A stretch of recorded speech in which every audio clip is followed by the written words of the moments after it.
আমি ফুরফুরা আহলে সুন্নাত ওয়াল জামাত এই সংগঠনটা শুরু করেছিলাম এই 21শে আশ্বিন। আল্লাহ হযরত আশিক রাসূল সুলতানুল আইজিন ফানাফিল্লাহ ফানাফিশ শাইখ ফানাফির রাসূল সৈয়দনা জুলফিকার সিদ্দিকী আল কুরাইশি ছোট হুজুর পীর কিবলা রহমাতুল্লাহ আলাইহির ওফাতের দিনে স্মৃতি হিসাবে এই সংগঠনটাকে আমি শুরু করেছিলাম। যে সংগঠন 9 বছর পার হয়ে 10 বছরে পদার্পণ করল। আপনাদের কাছে সর্বপ্রথম দোয়া চাই, বিশেষ করে উলামা হযরতরা রয়েছেন এবং আমি অত্যন্ত খুশি ও আনন্দিত আমাদের সকলের মুজাদ্দিদুজ জামান আমিরুশ শরিয়াত কুতুবুল আলাম শেখুল বাঙ্গাল সৈয়দনা আবু বকর সিদ্দিক আল কুরাইশি ফুরফুরাবি রাহমাহুল্লাহ হুজুরের জীবন নিয়ে আজকে আমাদের ভাই ডাক্তার আবুল কালাম সাহেব তিনি রিসার্চ করেছেন, পিএইচডি করেছেন। এটা আমাদের জন্য অত্যন্ত আনন্দ ও খুশির বিষয়। আল্লাহ পাক আমাদের নতুন প্রজন্মের মধ্যে থেকেও এভাবে অনেককে দাদা হুজুর রহমাতুল্লাহ আলাইহিকে নিয়ে রিসার্চ করার, পিএইচডি করার আল্লাহ তৌফিক দান করেন, বলুন আমিন। অতএব আমরা দাদা হুজুর রহমাতুল্লাহ আলাইহির স্মৃতিতে দাদা হুজুর রত্ন একটা তোহফা নজরানা আমরা দিয়ে থাকি। আজকে আমাদের ভাইকে আমরা পেয়েছি এবং বিশেষ করে এখানে অনেক উলামা হযরতরা রয়েছেন যিনারা দীর্ঘদিন ধরে রাতের সময়ে জানকে বাজি লাগিয়ে আজকে যে মহল দেশ ও বাংলায়, সেই অবস্থাতেও তেনারা বিভিন্ন জায়গায় ছুটে ছুটে যায়, গিয়ে মুজাদ্দিদ জামানের বাগানের মানুষগুলোকে মুজাদ্দিদ জামানের বাগানে সুরক্ষিত রাখার জন্য তারা ওয়াজের মাহফিলের দ্বারা চেষ্টা করে চলেছে। এটাকে অনেকে ব্যবসা ভাবে দেখছে, অনেকে ইনকামের রাস্তা দেখছে, কিন্তু আমার মনে হয় না যে কোনো মানুষ রাতের সময় জীবনে ঝুঁকি নিয়ে এভাবে ছুটে ছুটে প্রতিটা রাত সন্তান পরিবারদের ছেড়ে দিয়ে অক্লান্ত পরিশ্রম করে দূর দূরে মানুষ ঘুরে বেড়াবে একটা বিজনেসের জন্য। বিজনেস যদি করতে হয় আরো হাজারো রাস্তা আছে। তবে হ্যাঁ, উলামা হযরতদেরকে মানুষ সম্মানী কিছু তোহফা নজরানা দেয়, যেটা আগের মানুষের ইনসাফ ছিল, এখনকার মানুষের সেই ইনসাফ নাই।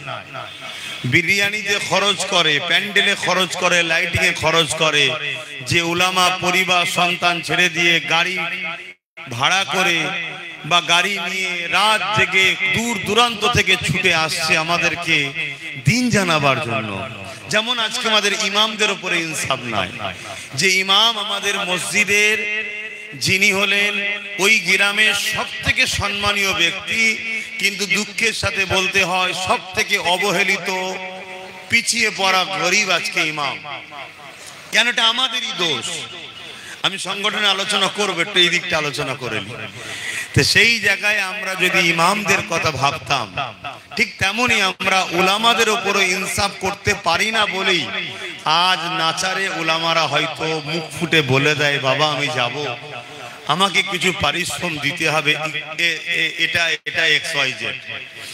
এটাকে নিয়ে আজকে যেভাবে সমালোচনা হচ্ছে, সমালোচনার কারণ একটাই, যাতে করে সাধারণ মানুষ মনে করে যে সত্যি তো উলামারা ব্যবসার লাইন ধরেছে, অথচ ওদেরকে বাদ দাও। আর বাদ দিলেই ইসলামের দুশ্মনরা তখন আপনাদের মধ্যে ঢোকার সাহস পাবে। এটা একটা পরিকল্পনা চলছে।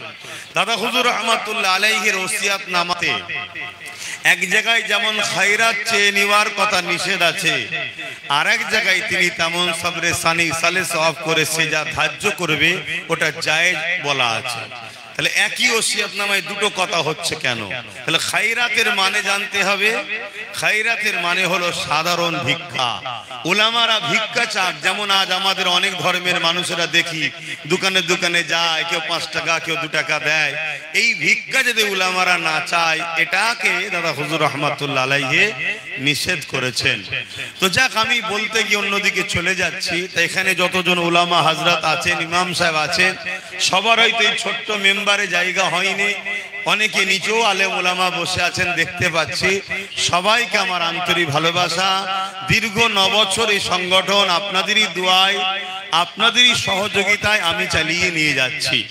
আজকে সেই সংগঠনের পক্ষ থেকে বিভিন্ন রকম সেবামূলক কাজ করা দরকার গভর্নমেন্টের, সেই কাজ গভর্নমেন্ট করে না। আমরা কিন্তু অরাজনৈতিক সংগঠন হয়ে ছোট্ট হলেও সেই কাজ করার জন্য আমরা কিন্তু সর্বসময় এগিয়ে গেছি। সেই সংগঠন আজকে 100 বিঘে জায়গার উপরে পীর আবু বকর সিদ্দিক রহমাতুল্লাহ আলাইহির নামে একটা জ্ঞানের শহর গড়তে চলেছে, যেখানে একটা 4 তলা হসপিটাল বিল্ডিং কমপ্লিট হয়ে রেডি হয়ে আছে, আউটডোর ডাক্তারও চলছে।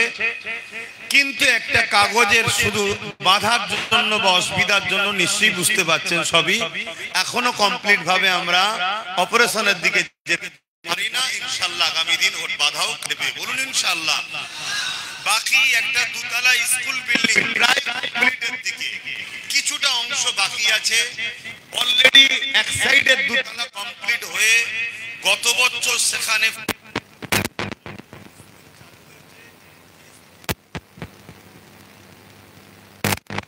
সিদ্দিক জানতে চায়। অবশ্যই আমার কাছে আমার আব্বা আলী আকবর সিদ্দিকী সম্মানীয়, তিনি হলেন আমার জান্নাতের দরজা, অস্বীকার করার নয় এটা। আমার কাছে আমার মা হলো জান্নাত, আপনার কাছে আপনার আব্বা আম্মাও সম্মানিত। কিন্তু মনে রাখবেন, আমরা দাদা হুজুরের কাছে সবাই কমজোরি, সবাই দাদা হুজুরের কাছে আমরা দুর্বল। না আজকে আমাদের ডক্টর আবুল কালাম সাহেব, তিনিও দেখেন দাদা হুজুরের কাছে দুর্বল, তাই তিনার জীবন নিয়ে তিনি রিসার্চ করছেন। এই যে উলামা ভাইয়েরা বসে আছেন, এরা যেখানেই যায় দাদা হুজুর জিন্দাবাদ বলে, দাদা হুজুর জিন্দাবাদ বলে। অবশ্যই ইনাদের আব্বা আম্মা সম্মানিত, কিন্তু এক কথাই আমাদেরকে মানতে হবে যে বাপ মাকে সম্মান দিতে হয়। এই শিক্ষা যে রসুলের এই আদর্শ বাংলার মানুষকে শিখিয়েছেন জবানার মুজাদ্দিদ হযরতে শেখুল বাঙ্গাল আবু বকর সিদ্দিক আল কুরাইশি ফুরফুরাবি রাহমাতুল্লাহ আলাইহি। তাই আমরা আমাদের মূল যে উস্তাদ, সেই উস্তাদকে কখনো ভুলে যেতে পারি না, আর ভুলে যাওয়াটাই হলো ইহসান ফারামোশ। তাই আমিও আমার আব্বার নামে না করে, আমি অন্য কারো নামে না করে, আমার গাটের পয়সায় কিনা জমি আমি আমার নামে না করো, আমার মুর্শিদ কেবলা ABS মডেল স্কুল, আপনাদেরও মুর্শিদ কেবলা, তিনার সাথে যোগাযোগ করবেন বা ABS মডেল স্কুলের যে পেজ আছে সেই পেজেতে আপনি নম্বর পাবেন। এভাবে যোগাযোগ করে সেখান থেকে বাচ্চাদেরকে ভর্তি করুন। শুধু শিক্ষা অর্জন করলে হয় না। আমার যে তিলকতমা বোনটার উপরে যারা আঘাত করেছিল তারাও তো ডাক্তারই ছিল, শিক্ষিত। তো শুধু শিক্ষিত হলে হয় না, আদর্শবান, চরিত্রবান, ভদ্র, নম্র, শিক্ষিত হতে হবে। কারণ আজ সমাজের সবচেয়ে বড় ক্ষতি করছে মূর্খরা নয়, সমাজের সবচেয়ে বড় ক্ষতি করছে শিক্ষিতরা। কিন্তু তাদের মধ্যে সেই আদর্শ, সেই নম্রতা, সেই ভদ্রতা, সেই মনুষ্যত্ব, সেই ইনসাফ, সেই ইনসানিয়াত নাই, যেটা হযরত প্রফেট মুহাম্মদুর রাসূলুল্লাহ সাল্লাল্লাহু আলাইহি ওয়াসাল্লাম শিখিয়েছেন। সেই আদর্শ আমাদের কাছে বড় কম। আর হযরত প্রফেট মুহাম্মদুর রাসূলুল্লাহ সাল্লাল্লাহু আলাইহি ওয়াসাল্লাম শুধু মুহাম্মদ মুসলমানদের রাসূল নয়, তিনি শুধু মুসলমানদের প্রফেট নয়, তিনি মানুষের প্রফেট। আর তিনি শুধু মানুষের জন্য রাহমাতাল লিল আলামিন নয়, তিনি কুল কায়নাতের জন্য রাহমাতাল লিল আলামিন। অবশ্যই তিনি পথ প্রদর্শক হিসাবে প্রতিটা মানুষের জন্য প্রফেট হয়ে, রাসূল হয়ে, আওতার হয়ে, মেসেঞ্জার হয়ে, গাইডম্যান হয়ে সঠিক রাস্তা দেখাবার জন্য তিনি দুনিয়ার বুকে মহান স্রষ্টার পক্ষ থেকে এসেছেন। তিনি যে আদর্শ শিখিয়েছে, সম্প্রীতি, মানববন্ধন, প্রেম, ভাতৃত্ব, ভালোবাসা, ঐক্য, সৌহার্দ্য, এগুলো দরকার শিক্ষার সাথে সাথে। ABS মডেল স্কুল একটা মডেল আমরা তৈরি করছি আপনার বাচ্চাদেরকে, যে বাচ্চা শুধু শিক্ষায় অর্জন করে টাকা ইনকাম করব এই স্বপ্নে যেন না যায়। যে বাচ্চা স্বপ্ন দেখবে, হ্যাঁ আমার সংসার পরিবার আছে দরকার, কিন্তু পাশাপাশি আমার সমাজ, আমার জাতি, আমার দেশ, মানুষ জাতি, সর্বধর্মের মানুষের বিকাশের কথা ভাববে, এরকম একটা আদর্শবান ছাত্র গড়ে তোলা স্বপ্ন ABS মডেল স্কুল দ্বারা চেষ্টা চলছে। উন্নত মানের ব্যবস্থা এবং উচ্চ শিক্ষায় শিক্ষিত শিক্ষক শিক্ষিকা দিয়ে আমরা এই প্রতিষ্ঠানকে চালাচ্ছি। কিন্তু 9 বছর ধরে আপনাদের সহযোগিতার ফল। এটা আপনাদেরই করছেন, আপনারাই করছেন। আপনারা আহলে সুন্নাত ওয়াল জামাতের সদস্য, আপনারা সাথ দিয়েছেন, অস্বীকার করার জায়গা নাই। আপনাদের সহযোগিতায়, আপনাদের সাথ দিয়ে একজনকে মাতব্বর তো হতে হয় রে বাবা। আপনারা আমাকে দায়িত্বটা দিয়েছেন, কিন্তু আমরা সবাই মিলেই এবিএস মডেল স্কুল বা পীর আবু বকর সিদ্দিক নলেজ সিটি তৈরি করছি। একমত তো নাকি? একটু সাক্ষী দেন, একমত তো নাকি? তা আগামী দিন এইখানে একটা জ্ঞানের শহর গড়ে উঠুক, এটা আপনারা চাইছেন তো নাকি? ইনশাআল্লাহ আল্লাহ যদি সহায় হয়, আপনারা যদি দোয়া করেন এবং সাথে যেভাবে আছেন, আগামী দিন দাদা হুজুরের নলেজ সিটিতেও দাদা হুজুর রহমাতুল্লাহ আলাইহিকে নিয়ে পিএইচডি করার জন্য আমরাও ব্যবস্থা করব। যেখানে ডক্টর আবুল কালাম সাহেবের মতো, ডক্টর মাতিন সাহেবের মতো আরো যারা আছেন, অনেকে পিএইচডি করেছেন, তিনাদের সহযোগিতা এবং তিনাদের শিক্ষকতা, তিনাদের টিচিং এ আমরাও ইনশাআল্লাহ এই জায়গা থেকেও আমাদের নতুন প্রজন্মের বাচ্চাদের ঘরে কে আবু বকর সিদ্দিক, কে ফুরফুরা সাহেব, কে হযরত আবু বকর সিদ্দিক, আব্বাস সিদ্দিকী এত সম্মান কার আওলাদ হওয়ার জন্য হয়েছে, সেই আবু বকর সিদ্দিককে প্রত্যেকটা মানুষের দিলে দিলে ঢুকাতে হবে। কেন আজকে উঠে পড়ে লেগেছে বাতিলরা, আজকে উঠে পড়ে লেগেছে গুস্তাখে রাসূলরা, আজকে উঠে পড়ে লেগেছে সমাজ বিরোধীরা, আজকে উঠে পড়ে লেগেছে মানবতা বিরোধীরা, আজকে উঠে পড়ে লেগেছে সমাজদ্রোহীরা। তারা আবু বকর সিদ্দিককে বাংলা থেকে মুছে দিবার, আমাদেরকে অঙ্গীকার হতে হবে। আমাদের বাচ্চাদের দিলে দিলে আবু বকরের প্রেমকে আমরা ভরিয়ে দেব। রাজি আছে? আমরা জানিয়ে দেব আমরা আব্বাস সিদ্দিকের প্রেমিক নই, আমরা নওশাদ সিদ্দিকের প্রেমিক নই। বাকি কারো আমি নাম নেব না, আমরা দু ভাই আমাদের নাম নিলাম, বাকি নাম নিলাম সমস্যা হতে পারে। আমরা হলাম শেখ হযরত আবু বকর সিদ্দিক ফুরফুরাবির প্রেমিক, সেই দাদা হুজুরের আওলাদ হিসাবে আমরা সবাইকে সম্মান করি। তার মধ্যে থেকে যার সাথে আমার মতের মিল খাই আমি তাকে উঠা বসা করি, কিন্তু বাকিগুলোকে সম্মান করি, বাকিগুলোকে সম্মান করি, আদব করি, ভালোবাসি, পিয়ার করি। এই শিক্ষা আমি এর আগে দিয়েছি না দিইনি? আওয়াজ দেন আহলে সুন্নাত, এই শিক্ষা দিয়েছি না দিই না? যে খবরদার পীরের লাঠিকেও পীর বলে মানতে হয়। হযরতে মুজাদ্দিদ আল পেসানি তিনি তিনার কিতাব মাকতুবা শরীফের মধ্যে লিখেছেন, খবরদার পীরের লাঠির সঙ্গে বিয়াদবি করো না। অর্থাৎ পীরকে যে সম্মান মর্যাদা দিতে হয় বা পীর সামনে থাকলে যে আদব করতে হয়, পীর যদি লাঠিও রেখে যায় মনে রেখে দিও ওটা পীরের ব্যবহারের জিনিস, সেই বিয়াদবি তুমি করে ফেলো না। এবং পীরের ছায়াতে পা পর্যন্ত দেওয়া নিষেধ। এই জায়গাতে আমরা সেই আদর্শওয়ালা মানুষ তৈরি করার জন্য আমি আমার সংগঠনের ছেলে ভালোবাসার মানুষদেরকে প্রায় বলে থাকি, দাদা হুজুরের সব আওলাদকে সম্মান করো, ভালোবাসো, পিয়ার করো, কিন্তু সবাইকে মানতে যেও না। মানবে একজনকে, লেনদেন করবে একজনের সাথে। কেন বলেছি? আমার 5টা দাদুজান ছিলেন, এটা হিংসার কথা নয়। আমাদের 4টে ইমাম, কটা ইমাম? 4টেই হক, 4টেই সত্য, 4টেই ঠিক, 4টেই আহলে সুন্নাত ওয়াল জামাত। কিন্তু মানি, বলুন মানি একটাকে।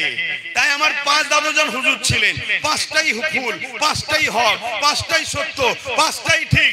কিন্তু যিনি বড় হুজুরের ছিলেন, বাকি 4 হুজুরকে ভালোবাসতেন, সম্মান করতেন, চাচাজান হুজুর বলতেন, কিন্তু লেনদেন উঠে বসা বড় হুজুরের সাথে। যিনি মেজ হুজুরের হাতে হাত দিয়েছিলেন, তিনি বাকি 4 হুজুরকে মহব্বত করতেন, সম্মান করতেন, আদব করতেন, লেনদেন কিন্তু মেজ হুজুরের সাথে। যিনি সেজ হুজুরের ছিলেন, তিনি 4 হুজুরকে সম্মান, মহব্বত, ভালোবাসতেন, চাচাজান হুজুর বলতেন, কিন্তু লেনদেন সেজ হুজুরের সাথে। যিনি 9 হুজুরের মুরিদ ছিলেন, তিনি বাকি 4 জনকে বলে সম্মান করতেন, ভালোবাসতেন, লেনদেন উঠা বসা পরামর্শ 9 হুজুরের সাথে। যিনি ছোট হুজুর পীর কেবলার হাতে বায়াত মুরিদ ছিলেন, তিনি বাকি সব হুজুরকে সম্মান, পিয়ার করতেন, কিন্তু লেনদেন ছোট হুজুরের সাথে। আমি ওই ক্ষেত্রেই বুঝাতে চাইছি, আব্বাস সিদ্দিকীকে ভালোবাসো, লেনদেন করো, অন্য হুজুরকে সমালোচনা করবে, এটা কখনো আমার ভালোবাসার মানুষ হতে পারে না। কেন তুমি কার সমালোচনা করছো? সে আমার খুন, সে আমার ভাই, সে আমার আপন। এই জায়গায় শিক্ষা সর্বসময় আমি দিয়েছি। আলহামদুলিল্লাহ আমার ভালোবাসার মানুষেরা সেই আদর্শের উপরে চলছে, এটা আমি গর্বিত। কিন্তু মনে রাখবেন, যুগে যুগে মুনাফিকরাই কিন্তু ফিতনা সবথেকে বড় জড় হয়েছে। প্রকাশ্য দুশমনের থেকেও মুনাফিকরা বড় ক্ষতিকারক হয়েছে। আলহামদুলিল্লাহ, দেরি হলো আমার ভাইজানেরা, আমার পরিবারের সদস্যরা, তারা আজকে অনেক কিছু বুঝতে পারছে, অনেক কিছু জিনিস অনুভব করতে পারছে, জালিমদের চক্রান্ত বুঝতে পারছে। আজকে আলহামদুলিল্লাহ আমরা দাদা হুজুরের সিলসিলার উপরে সবাই একমত হয়ে আছি। এরপরও নিজেদের মধ্যে হাড়ির পাশে থাকলে একটু ঠুকুর মুকুর হয়, সেই জায়গা তো আমরা সংগঠিত ঐক্য হচ্ছি। এই জায়গায় কিছু মুনাফিক ঢুকে গিয়ে দেখা যাচ্ছে আমার নাম করছে, গুণগান গাইছে, অন্য ভাইকে ক্রিটিসাইজ করছে, অন্য ভাইয়ের নাম করছে, আমার ক্রিটিসাইজ করছে। জানবেন এ কোনো মুনাফিক। কেন? তুমি যদি দাদা হুজুরের সিলসিলার বায়াত মুরিদ বা অনুসারী হতে পারো, দাদা হুজুরের খুন যে শরীরে আছে সেই শরীরের বিরুদ্ধে তুমি সমালোচনা করতে পারো না। এটা তোমার মাথায় রাখতে হবে। তাহলে সুন্নাতুল জামাতের এই যে দীর্ঘ 9 বছর আপনাদের যে নিয়ে চলা হলো, এ থেকে আমরা বিভিন্ন জায়গায় ফ্রি মেডিকেল ক্যাম্প, ফ্রি চিকিৎসা এবং পীর আবু বকর সিদ্দিক মেরিট স্কলারশিপ আমরা দিয়েছি। সেই হিসাবে কেন? যাতে করে আরো পড়াশোনায় তারা এগিয়ে যেতে পারে। আজকে আমাদের কাছে ভাইকে পেয়েছি, তিনাকে আমরা সংবর্ধনা দিয়েছি এবং ন্যূনতম আহলে সুন্নাতুল জামাতের পক্ষ থেকে কিছু নজরানা হাদিয়াও তিনাকে আমরা দিয়েছি, যাতে করে তিনি আরো উৎসাহিত হন, আরো এগিয়ে যেতে পারেন, আরো কিতাব খরিদ করে আরো তিনি তিনার রিসার্চের দিকে এগিয়ে যেতে পারেন। যেটা আমরা দিয়েছি এটা খুব সামান্য, আজকের বাজারে 50,000 টাকার কোনো মূল্য আছে বলে আমি মনে করি না, খুব সামান্য ব্যাপার।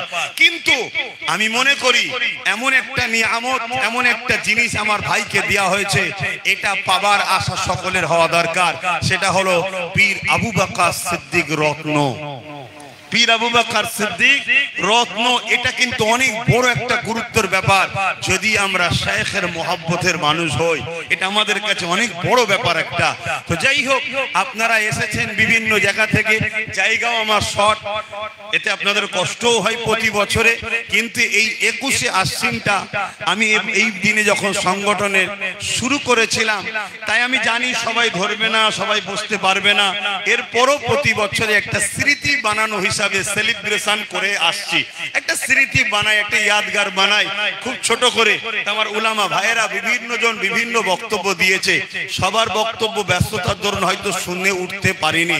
মানুষ মাত্র ভুল হয়, কারো যদি বক্তব্যে ভুল হয় অবশ্যই আপনারা জানাবেন, তেনার সঙ্গে পরামর্শ করে সেই বিষয়টাকে অবশ্যই সঠিকটা কি বা কি ব্যাপারটা আলোচনা করে লিয়া হবে। কিন্তু আজকে জাতির মধ্যে যেভাবে ছোট ছোট করে কেটে কেটে সমাজের বুকে উলামাদের বক্তব্যকে ভাইরাল করে আজকে আমাদের মধ্যে দিনের যে ক্ষতি আমরা নিজেরাই করছি, এটাকে একটু হুঁশ রাখা আমাদের দরকার।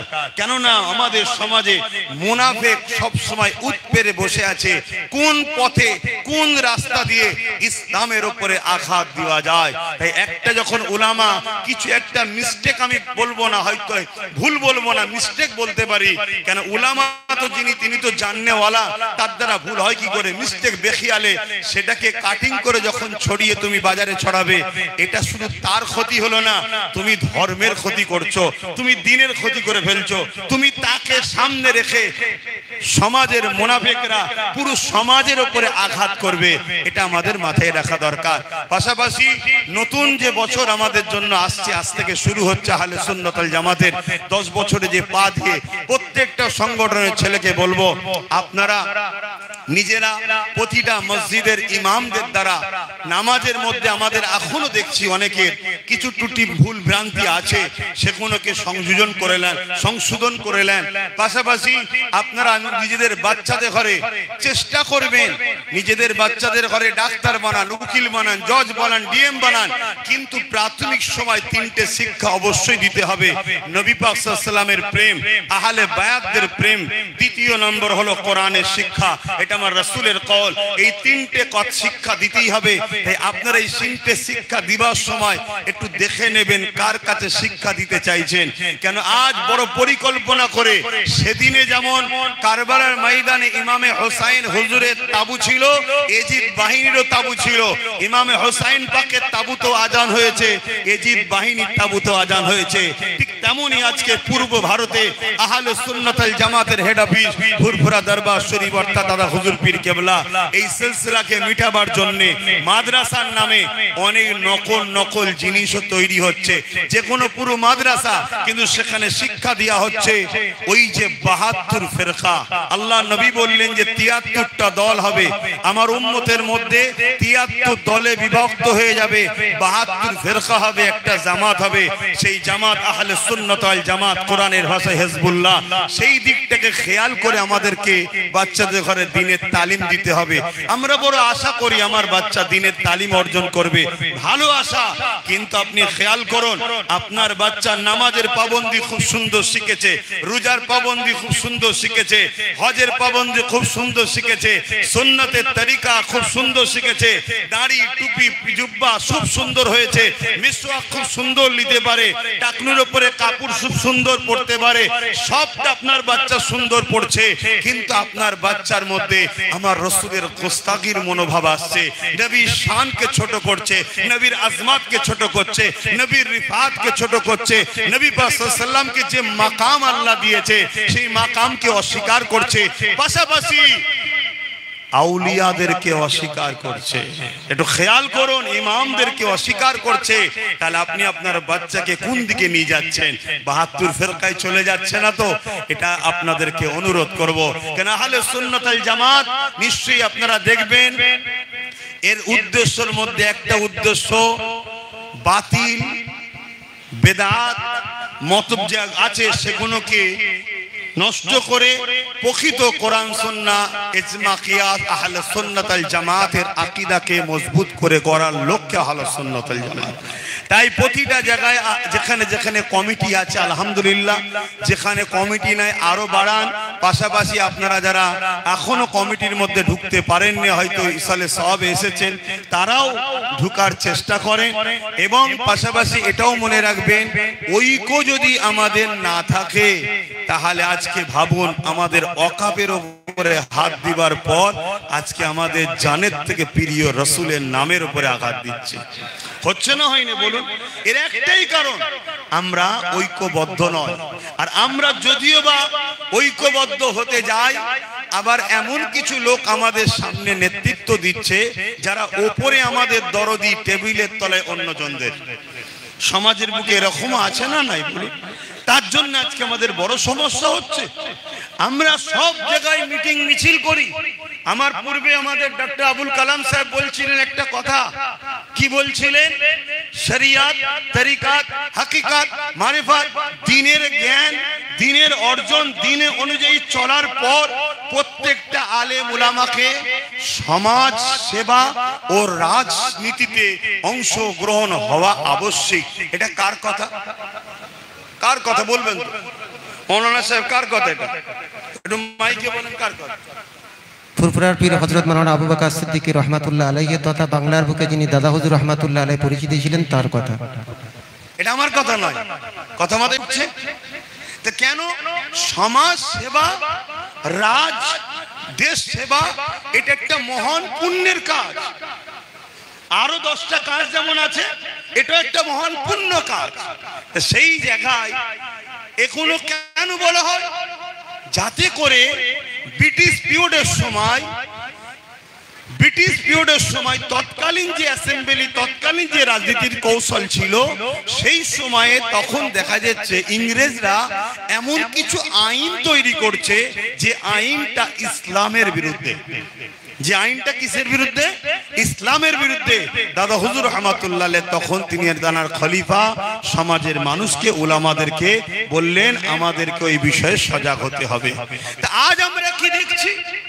আমাদের কখনো মসজিদের উপরে আঘাত, কখনো মাদ্রাসার উপরে আঘাত, কখনো ওয়াকফের উপরে আঘাত, কখনো এটার উপরে আঘাত, কখনো ওটার উপরে আঘাত, কখনো মব লিঞ্চিংয়ের নামে মানুষকে মেরে দিচ্ছে, কখনো লাভ জিহাদের নামে মানুষকে মেরে দিচ্ছে। কিন্তু আজ আমি আপনাদেরকে একটা তথ্য বলি, শুনুন। আপনারা কি জানেন? আপনারা আপনাদের পরিবারের বোন, মায়ের, বেটির দিকে খেয়াল রাখেন কি? আজকে একটা পরিকল্পনা চলছে মুসলিম নারীদেরকে অপবিত্র করার জন্য। এটা কি আপনারা জানেন? আজকে স্ক্যাম চলছে। এই স্ক্যামের মধ্যে হাজার হাজার লাখ লাখ নারী জড়িত।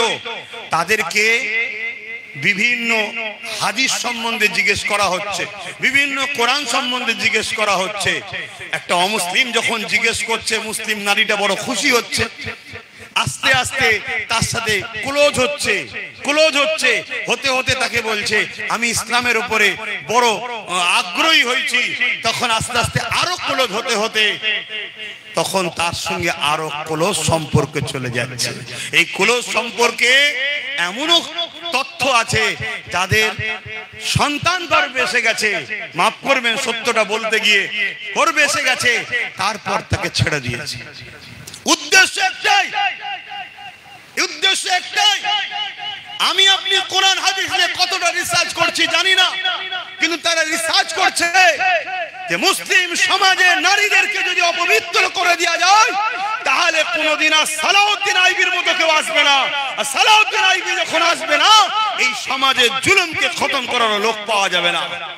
আজকে আমাদের মাথায় রাখতে হবে।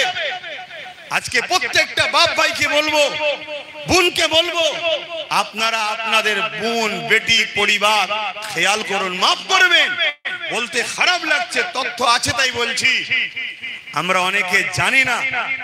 আমি কথাটা কিভাবে আপনাদেরকে বলি, অনেক বাড়ি মহিলাকে ফলো করে করে বাড়ি পর্যন্ত পৌঁছেছে। সেই বাড়ি ইন্তজার করে পরবর্তীতে যখন বাড়ি থেকে কেউ বাহির হয়েছে, আপনি কে, সালাম কালাম হয়ে খবর নিচ্ছে ইমাম সাহেব যিনি বাড়ির মধ্যে গেল, উনি কে, যে কিছুক্ষণ আগে ঢুকলো, আমার পরিবার। কিছু মাথায় ঢুকছে কি প্ল্যানটা চলছে। এই প্ল্যানগুলোকে মিটাতে গেলে ফু দিয়ে হয় না, এই প্ল্যানগুলো মিটাতে গেলে ফু দিয়ে হয় না। বাকিটা আপনারা বুঝুন। তাই আব্বাস সিদ্দিকী যেমন একটা ধর্মীয় সংগঠন চালাচ্ছে, যারা মানুষকে শিক্ষা, স্বাস্থ্য, কর্ম কি বলে তার পড়াশোনা নিয়ে ভাবছে, পাশাপাশি আমাদেরকে যে মিটাবার একটা পরিকল্পনা চলছে, এটা নিয়েও আমাদেরকে সজাগ হওয়া দরকার। তো যাক, আমি আবার ফিরে আসছি, সময় তো একেবারে নাই, আমি আর আপনাদের আজকে সময় নিচ্ছি না। অবশ্যই আমার মুজাদ্দিদ জামান দাদা হুজুর রহমাতুল্লাহ আলাইহি, তিনি মুজাদ্দিদুজ জামান, এ বিষয়ে আমাদের ডক্টর সাহেব আবুল কালাম সাহেব বললেন। কিন্তু আমি একটা কথা বলি, যারা যারা মুজাদ্দিদ জামান দাদা হুজুরকে মানছে বা মানে না, সব নিজের নিজের কাছে পছন্দ। তবে আমি মুজাদ্দিদ জামান মানি, এবং সবথেকে বড় আমার কাছে প্রমাণ হলো, সেটা উনিও বলেছেন, হযরতে বসিরহাটের বড় মাওলানা আল্লামা রুহুল আমিন শাহ রহমাতুল্লাহ আলাইহি, তিনি বলেছেন আমার মুর্শিদ হলেন জাবানার মুজাদ্দিদ, এবং ওই সময়ে পৃথিবীতে দ্বিতীয় কোনো মুজাদ্দিদ ছিল বলে তথ্য পাওয়া যায় না। আলহামদুলিল্লাহ, তিনি মুজাদ্দিদুজ জামান ছিলেন, বলুন সুবহানাল্লাহ। পাশাপাশি দাদা হুজুর রহমাতুল্লাহ আলাইহির আসার অনেক আগে মাদানীপুরে শুয়ে আছে হযরতে হাজী মুস্তাফা মাদানী রহমাতুল্লাহ আলাইহি, তিনি ইলহাম হয়েছিলেন তেনার উপরে। ওলিদের উপরে ইলহাম হয়, নবীদের উপরে মুজিজা হয়। ইলহাম হয়েছিলেন, গায়েবী আওয়াজ হয়েছিলেন যে তোমার এত পিরি ছপিরি পরে একজন সন্তান আসবে, যার নাম হবে আবু বকর, আমি আল্লাহ তাকে সেই জবানার মুজাদ্দিদ করে পাঠাবো। জোরে বলুন সুবহানাল্লাহ। তো জামার মুজাদ্দিদ জামান, তিনার যে অবদান এই পূর্ব ভারত এবং আরব আজম পর্যন্ত, তিনি ওখানে হুঁকো খাওয়া চলতো, সংস্কার করেছে কম বেশি উলামারা, এবং বিশেষ করে যিনি পিএইচডি করেছেন তিনি আরো বেশি ভালো বলতে পারবেন। তারপরেও আপনাদের কাছে এই বিষয়টা বললাম, তিনার স্মৃতিতেই এই নলেজ সিটি পরিচালনা করছি আমরা ফুরফুরা শরীফ আহলে সুন্নাত ওয়াল জামাত সংগঠনের দ্বারা। বর্তমান পরিস্থিতিকে সামনে রেখে আমি আপনাদের কাছে একটা ছোট্ট কথা বলে বিদায় নেব। আজ আমাদের কাছে একটা কথা খুব চর্চা চলছে, আই লাভ মুহাম্মদ রাসূলুল্লাহ সাল্লাল্লাহু আলাইহি ওয়াসাল্লাম। শুনেন, এটা একটা খুব সেনসিটিভ বিষয়। প্রত্যেকটা মানুষের কাছে তার ধর্মগুরু বা তার ভালোবাসার জিনিস বা ধর্মের কোনো প্রধান তার কাছে বড় প্রিয় জিনিস। সে প্রত্যেকটা ধর্মের, হিন্দু ভাই হোক, খ্রিস্টান ভাই হোক, ইহুদি ভাই হোক, নাসারা হোক, জৈন হোক, দলিত হোক, আদিবাসী হোক, সবার কাছে তার ধর্মের যে গুরু বা যাকে সে মানে সেটা বড় প্রিয় তার কাছে এবং বড় সেনসিটিভ বিষয়, জানের থেকেও দামি বিষয় তাদের কাছে। আমাদের কাছে হযরত প্রফেট মুহাম্মদ সাল্লাল্লাহু আলাইহি সাল্লাম জানের থেকেও দামি, এ বিবেচনাটা আমরা করিনি। খোদ আল্লাহ কোরআনে বলেছেন মুহাম্মদ সাল্লাল্লাহু আলাইহি সাল্লাম তোমাদের জানের থেকেও কাছে। জোরে বলুন সুবহানাল্লাহ। এবং আল্লাহ বলেছেন আমি তোমাদের শাহরগের থেকে কাছে। অর্থাৎ শাহরগ যদি কাটা হয় কিছুক্ষণ হলেও মানুষটা ছটফট করে তারপরে মারা যাবে। আমরা জীবজন্তু যখন মুরগি হোক বা পশু হোক জবাই করি বা কোরবানি করি, দেখবেন একটু ছটফট ছটফট করে তারপরে মারা যায়। কিন্তু জান বেরিয়ে গেলে কেউ কি আর কখনো বেঁচে থাকে? তামার মহান স্রষ্টা রব্বুল আলামিন, তিনি কুল কায়নাতের মালিক, লিল্লাহি মা ফিস সামাওয়াতি ওয়া মা ফিল আরদ, তিনি খোদ নিজে এলান করছে মুহাম্মদ সাল্লাল্লাহু আলাইহি সাল্লাম মুমিন মুমিনাদের জানের থেকেও কাছে, অর্থাৎ জানের থেকেও প্রিয় মুহাম্মদ রাসূল সাল্লাল্লাহু আলাইহি সাল্লাম। তো এই হুজুর পাক সাল্লাল্লাহু আলাইহি সাল্লামের নামটা উত্তরপ্রদেশে একজন ব্যানারে লিখেছে, আমি মুহাম্মদ সাল্লাল্লাহু আলাইহি সাল্লামকে ভালোবাসি। এতে উত্তরপ্রদেশের প্রশাসন তাদেরকে বলল যেটা নতুন জিনিস, এটা আগে ছিল না, এটাকে ব্যান করতে হবে। আমি জানি এটা গাইজুয়ারি করে বলছে এবং এটা প্ল্যান তাদের। কেন?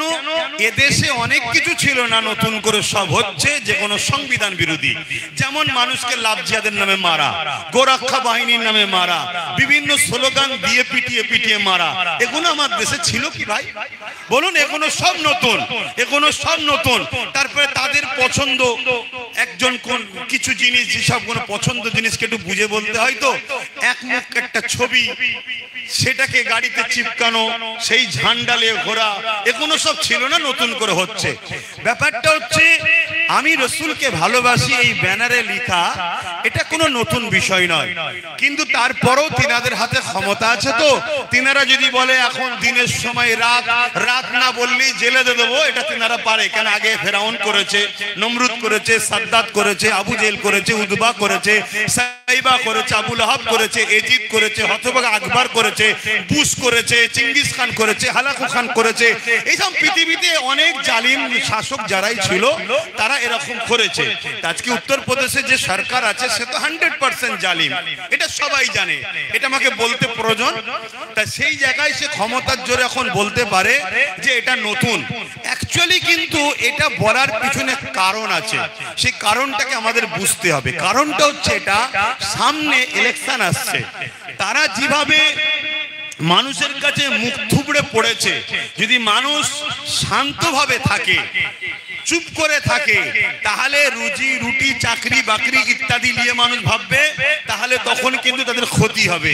তাই তারা কি করলো, এই আই লাভ মুহাম্মদ সাল্লাল্লাহু আলাইহি ওয়াসাল্লাম লেখাটাকে নিয়ে একটা হই হই শুরু করে দিল যে না, এটা লেখা যাবে না। মানুষ কি করলো, ওইটা নিয়ে ব্যস্ত।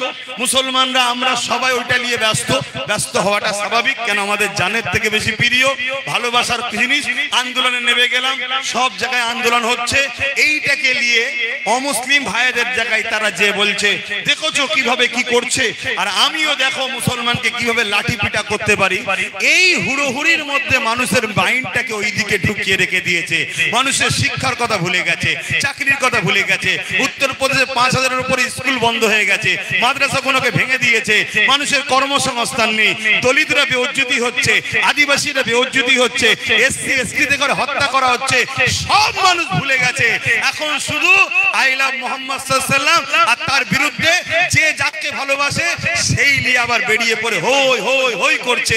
এটা একটা শুধুমাত্র মানুষের ব্রেনকে ওয়াশ করে এটাকে ঘুরিয়ে দিবার পরিকল্পনা চলছে, বুঝতে পারছেন? তাহলে কি আমরা আন্দোলন বন্ধ করে দেবো? না, আন্দোলন বন্ধ করতে পারি না। ইমামে মালিক হুজুর বলেছেন, নবীর বিরুদ্ধে কথা হলে প্রতিরোধ করো, সংগ্রাম করো, যদি করতে না পারো বেঁচে থাকার থেকে মরে যাওয়া ভালো। নবী আমাদের খাবারের খাদ্য যে সম্পদ রুজি ওর থেকেও দামি। নবী আমাদের ঘর বাড়ি জমি জায়গা বাপ মা পরিবার সন্তান, লা ইউমিনু আহাদুকুম তাকুনা হাব্বা ইলাইহি মিন ওয়ালিদি ওয়ালিদি ওয়ান নাস আজমাইন। অপর হাদিস শরীফ সালাসুন মান কুন্না ফিহি ওয়াজাদা বিহিন্না হালাওয়াতুল ঈমান মান কানা আল্লাহু ওয়া রাসূলুহু হাব্বা ইলাইহি মিম্মা সিওয়াহুমা ওয়া মান আহাব্বা আল্লাহ ইউহিব্বু ইল্লা লিল্লাহ ইলা আখিরিল হাদিস। নবী পাক সাল্লাল্লাহু আলাইহি সাল্লাম আমাদের কাছে জমি জায়গা ঘর বাড়ি টাকা পয়সা হাত্তাকে নিজের জানের থেকেও দামি। তা আন্দোলন তো বন্ধ হতে পারে না। আল্লাহ নবী যখন বললেন, হযরতে ফারুক আজম সেখানে বসেছিলেন, ফারুক আজম বলছেন, ইয়া রাসূলুল্লাহ হাবিবাল্লাহ, আমি সবকিছুর থেকে আপনাকে বেশি ভালোবাসি, ইল্লা মিন নাফসিন, জানের থেকে নয়। আল্লাহর নবী বলেন, আবু আমর তোমাকে জানের থেকে বেশি ভালোবাসতে হবে। হযরতে ফারুক আজম চুপ করে গেলেন, কিছুক্ষণ পরে মাথা তুলে বললেন, ইয়া রাসূলুল্লাহ হাবিবাল্লাহ, আমি কাওয়া দিচ্ছি জানের থেকে বেশি ভালোবাসি। আল্লাহর নবী বললেন, ওমর তুমি সাকসেসফুল হলে। জোরে বলুন সুবহানাল্লাহ। তাহলে আমাদেরকে তো ইজহারে মহব্বত দেখাতে হবে, কিন্তু ইজহারে মহব্বত দেখাতে গিয়ে কয়েকটা কথা মাথায় রাখতে হবে। আমার ভালোবাসার মানুষগুলো কমসে কম আমার কথা শুনবেন তো নাকি? একটু হ্যাঁ কি না বলুন, হাত তুলে বলুন আমার কথাগুলো কমসে কম শুনবেন তো নাকি? যারা ভালোবাসেন হাত নামান। নাম্বার 1, যখন কোনো প্রতিবাদ করবেন, হুজুর পাক সাল্লাল্লাহু আলাইহি সাল্লামের নাম মিম যে অক্ষরটা আছে, পুরো কায়নাতকে যদি দাড়ি পাল্লায় রাখা হয়, তাতে জিবরাইলও থাকবে, মিকাইলও থাকবে, ইসরাফিলও থাকবে, আজরাইলও থাকবে, আদম থেকে ঈসা নবী সবাই থাকবে। নবী পাক সাল্লাল্লাহু আলাইহি ওয়াসাল্লাম মিমের অক্ষরটার মূল্য কোনোদিন হবে না। এটা আকীদার মধ্যে ঢুকেলেন। আমার নবীর মাকাম এত, আমার নবীর শান এত, তাহলে সেই নবী পাক সাল্লাল্লাহু আলাইহি ওয়াসাল্লামের নাম মুবারক আজকে যেখানে সেখানে চিপকাচ্ছে। ওই যে দেখুন পতাকা চিপকানো আছে, এভাবে সব যেখানে যেখানে যেখানে যেখানে চিপকে দিচ্ছেন, শুনছেন তো নাকি? এটা করবেন না। কেন? কাল ওটা ছিঁড়ছে, অনেকে ছিঁড়ে ফেলে দিচ্ছে। আমরা অনেক সময় অনেক প্রয়োজনের সময় বিভিন্ন জায়গায় ইস্তেঞ্জা করতে বসে গিয়ে আমরা কি দেখি, অনেক পেপারের ছবি পড়ে আছে, কোন নেতার মুখ পড়ে আছে। কথা বুঝছেন না, বোঝেন না? আর এমন জায়গায় পড়ে আছে তোলারও উপায় নেই, আর ছাড়লে পুরো মুখেই পড়বে, দেখা যায় না, যায় না। এটা আমি ভুল বলছি কি? তাহলে আমার হুজুরের নাম এটা হোক, আপনারা কি চান? এটাকে একটা ইসলাম বিদ্বেষীদের প্ল্যানও হতে পারে, যাদেরকে হিরিকের মধ্যে তুলে দাও, ওরা হুজুরের হয়ে মহব্বত দেখাতে গিয়ে এমন কাজ করে ফেলবে যাতে ওরাও কুস্তাকে রসুল পিয়াদবে রসুল হয়ে যাবে। তাহলে আমি কি আন্দোলন করতে মানা করছি? না, আন্দোলন তো করতেই হবে, এটা ইমানি দায়িত্ব। আন্দোলন না করলে ইমান থাকবে না, প্রতিবাদ করতেই হবে, এসব সেন্সিটিভ বিষয়। দ্বিতীয় নম্বর কথা, যদি কেউ একটা ব্যানার টাঙান, যেমন আমি একটা ব্যানার টাঙিয়ে রেখেছি, এটা আজ থেকে নাই, আমি এখানে একটা র্যালি করেছিলাম, ডিজিটাল লিখা দিয়েছিলাম যাতে করে ঘরে গিয়ে রেমিলিশন করে বাঁধিয়ে রাখতে পারে, সুন্দর করে দিয়েছিলাম।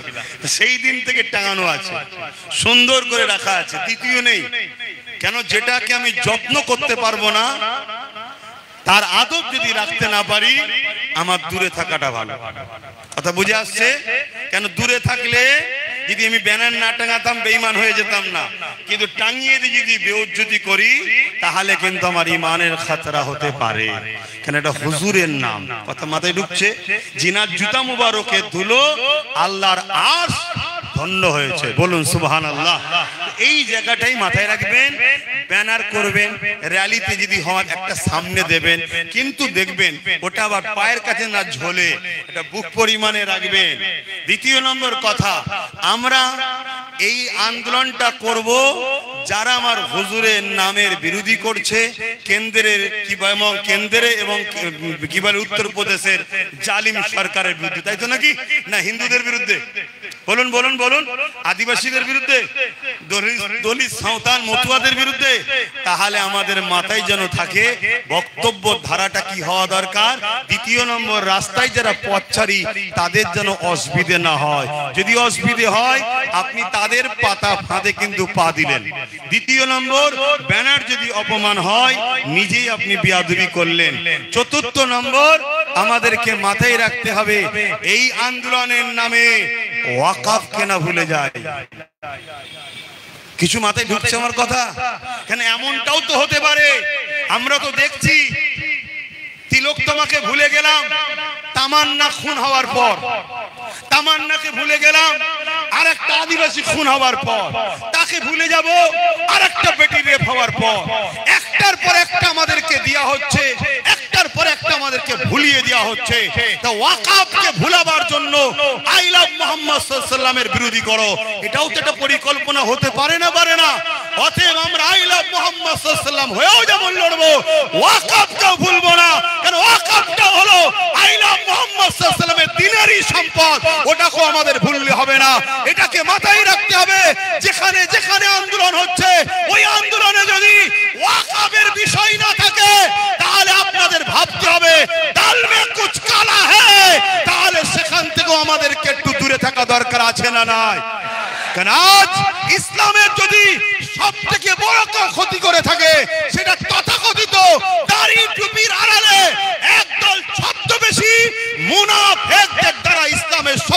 ক্ষতি হয়েছে।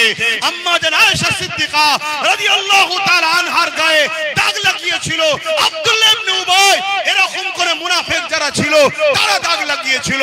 আমার নবীর ইনসাফের উপরে হাত তুলেছিল জুলখাইসরা তামিমি নামে দাড়িওয়ালা টুপিওয়ালা মুনাফিকটা। তাই আমাদেরকে মনে রাখতে হবে হযরত সালাউদ্দিন আইবি 3000 আলেম উলামাকে কতল করেছে। আমাদেরকে মনে রাখতে হবে ইমামে হোসেন পাকের বিরুদ্ধে 13000 আলেম উলামা অস্ত্র ধরেছিল। আমাদেরকে মনে রাখতে হবে মুজাদ্দিদ জামানের বিরুদ্ধে সবথেকে বেশি লেখালেখি করেছিল আলেম উলামারাই। আজকেও আমার রাসূলের দ্বীন ও মুজাদ্দিদ জামানের সিলসিলার বিরোধী উলামারা করবে, কিন্তু আপনি কোন কাতারে থাকবেন সেটা আপনার বিবেককে প্রশ্ন করুন। এ আহলে সুন্নাত ওয়াল জামাত যেমন একদিকে ধর্মপ্রেম, মানবপ্রেম, দেশপ্রেম, দেশের উপরে আঘাত এলে আহলে সুন্নাত ওয়াল জামাত লড়াই করবে। আপনারা কি সাথে আছেন? দ্বিতীয় নম্বর হলো মানব প্রেম। মানুষের প্রেমের জন্য সবথেকে বড় শিক্ষা আগে প্রয়োজন। আহলে সুন্নাত ওয়াল জামাত পিছিয়ে পড়া মানুষকে শিক্ষা দিয়ে প্রতিষ্ঠিত করতে চাইছে। এই লড়াইয়ে মানুষের সাথে আপনারা কে আহলে সুন্নাত ওয়াল জামাতের সাথে ছিলেন, আগামী দিন থাকবেন? শেষ কথা হলো ধর্মপ্রেম। ধর্মই আমাকে মানুষ বানায়, ধর্ম আমাকে ইনসাফ শিখিয়েছে, ধর্ম আমাকে ইনসানিয়ত শিখিয়েছে, ধর্ম আমাকে প্রেম শিখিয়েছে, ধর্ম আমাকে মানবতা শিখিয়েছে, ধর্ম আমাকে মা বাপকে ভালোবাসা শিখিয়েছে, ধর্ম আমাকে হিন্দুকে ভালোবাসতে শিখিয়েছে, ধর্ম আমাকে আদিবাসীকে ভালোবাসতে শিখিয়েছে, ধর্ম আমাকে দলিত, মতুয়া, শিখ, পাঞ্জাবি সবাইকে ভালোবাসা, শ্রদ্ধা, সম্মান করতে শিখিয়েছে। পাশাপাশি ধর্মই আমাকে দেশকে ভালোবাসতে শিখিয়েছে। সেই ধর্মের উপরে কোন আঘাত এলে জীবনের বুকে তাজা খুন ঢালতে হলো আমরা দিতে রাজি আছি। ধর্মের জন্য আমরা লড়াই করতে রাজি আছি না নয়? অতএব এই লড়াই শুধু বড় বড় মিছিল করে প্রতিবাদ করলে হবে না, আমাদেরকে মাথায় রাখতে হবে এই ঐক্য তৈরি করে আমাদেরকে এমন একটা লোকের ঝুলিতে উঠতে হবে যে ক্ষমতায় এলে ধর্ম বিদ্বেষীদের যেন শাস্তি দিতে পারে। দরকার আছে না নাই? আমি এই মঞ্চ থেকে দরবারে ফুরফুরা শরীফ থেকে বলছি, কেউ যদি রামকে গালি দেয় তারও শাস্তি হওয়া দরকার আছে না নাই? কেউ যদি হিন্দু ভাইদের ধর্মগুরুদের ঘরে গালি দেয় তারও শাস্তির দরকার আছে না নাই?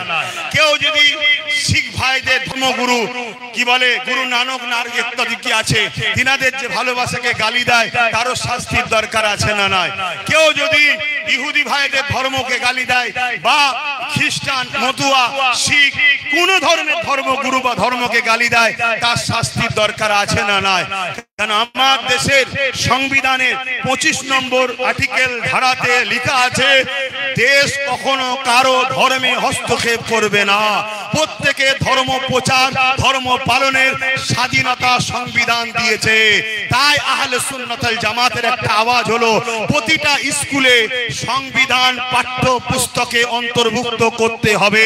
কিন্তু দুঃখের বিষয় চোরেরা সংবিধানকে মানুষকে জানাতে চাইছে না। তাই আমরা প্রতিটা মাদ্রাসাতেও চেষ্টা করব, বিশেষ করে যেখানে যেখানে আমার আছে চেষ্টা করছি কমসে কম অল্প অল্প করে হলেও আমরা আমার জাতিকে, আমার সমাজকে সংবিধান শিখাবো। সংবিধান থেকে কি রাইট দিয়েছে, সংবিধান থেকে কি ক্ষমতা দিয়েছে, সংবিধান তার পক্ষে কতটা দাঁড়িয়ে আছে এটা আমাদের জানা দরকার। না হয় কোন এক নেতা বলবে ইসলামের বিরুদ্ধে আর আমরা ভুল বুঝে দেশকে খারাপ বলবো, সংবিধানকে খারাপ বলবো, এমনটা না হয়। আমাদের সংবিধান আমাদের জন্য গর্ব, আমাদের ভারতবর্ষ আমাদের জন্য গর্ব। কেউ 5 বছরে এসেছে আবার চলে যাবে, কত এসেছে কত চলে গেছে। দেশ ছিল, আছে, থাকবে। সংবিধান ছিল, আছে, থাকবে। এই সংবিধানের 25 নম্বর ধারাতে প্রত্যেকটা মানুষকে তার ধর্মীয় স্বাধীনতা, ধর্মীয় প্রচার, ধর্মের জন্য কথা বলার অধিকার, স্বাধীনতা রয়েছে। কারো ধর্মের উপরে আঘাত দেয়, ধর্মের প্রচার করাতে রোকে, ধর্মের ভালোবাসাতে রোকে, তার মানে সে সংবিধানের 25 নম্বর ধারার বিরোধী করেছে। সংবিধান বিরোধীকারীদের শাস্তির দরকার আছে না নাই?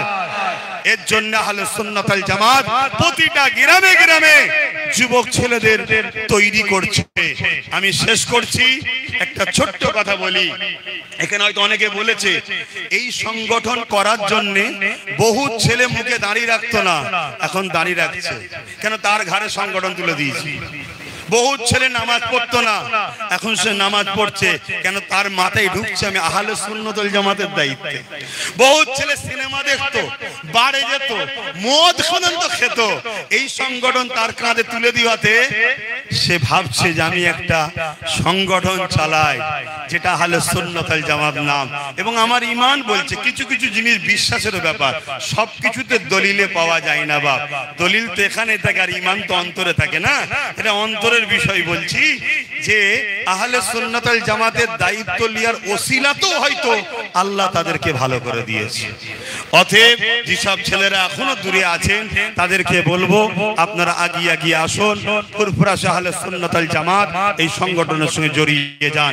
কেন শুধু আপনারা দেখছেন তা নয়, এখানে এই যে দেখছেন না সব চোখ বসে আছে, এই চোখ কোটি কোটি লোকের কাছে খবর পৌঁছাচ্ছে। এই যে বসে আছে সব চোখ, এগুলো একটা একটা। এ চোখের সিস্টেম এমন, এ দেখছে একা কিন্তু পিছনে কোটি লোককে দেখাচ্ছে। কথা বুঝে আসছে? তা আপনারা আহলে সুন্নাত ওয়াল জামাতের প্রচার করবেন এবং এই সংগঠনের সঙ্গে জুড়বেন।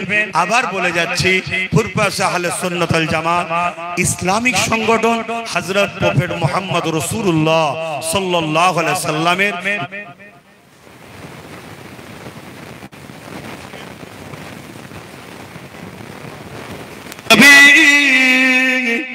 সালাম।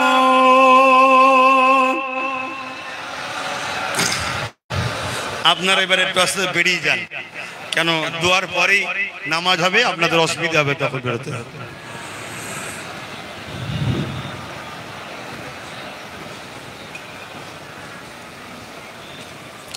আমাদের মৌলানা ডক্টর আবুল কালাম সাহেব, এই নামই তো, তিনি অনেক কিছু হয়তো আরো বলতে চাইছিলেন বা বলার অবশ্যই ক্ষমতা আছে, তাই তো 6 বছর ধরে রিসার্চ করেছেন, কিন্তু সময় দিয়ে খেয়াল করে হয়তো বেশি বলতে দেওয়া যায়নি। তা আগামী দিন কখনো নলেজ সিটিতে বড় প্রোগ্রাম হলে আমাদের পক্ষ থেকে তেনাকে আমরা দাওয়াত দেব, তিনি আসবেন, আমাদেরকে দাদা হুজুর নিয়ে আরো বলবেন। বিশেষ করে আরো উলামা ভাইয়েরা তিনারাও রয়েছেন, অনেকে আজকে বিভিন্ন কাজের জন্য আসতে পারেন। কথা বুঝে আসছে? তা আমার ভাইয়েরা আসেন, আমরা সবাই সংগঠিত হয়ে একটা বিপ্লব তৈরি করি, বলুন ইনশাআল্লাহ।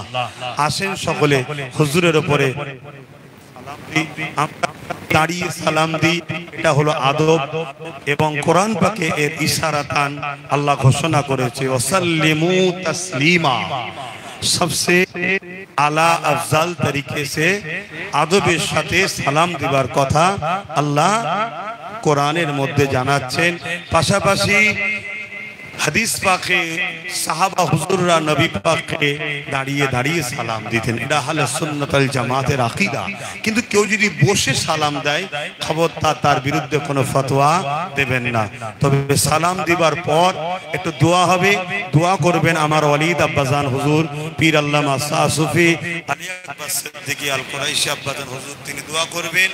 দোয়া বাদ আপনারা কাতার দেবেন, কাতারে নামাজ হবে, নামাজ বাদ আপনাদের জন্য গরিবানা কিছু তাবারুক করেছি, সেই তাবারুক খাওয়া দাওয়া করবেন। এবং বাদ মাগরিব দরবারে জিকির হবে, রাত 12টা সম্ভবত পর্যন্ত দরবারে মাহফিল হবে। আশিকে রাসূল সুলতান ওয়াইজিদ ফানাফিল্লাহ ফানাফির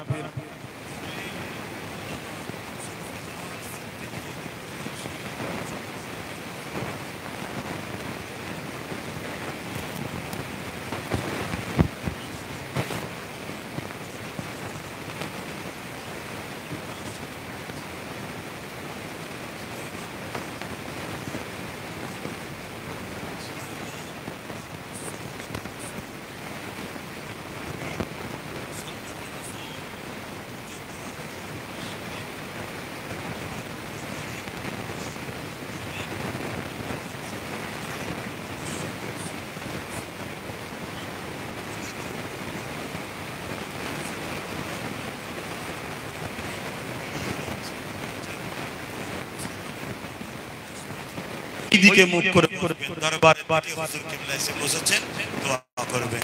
ইয়া নবী সালাম, ইয়া রাসূল সালাম।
আপনাদের কাছে আমি একটা দোয়া দরখাস্ত রাখছি।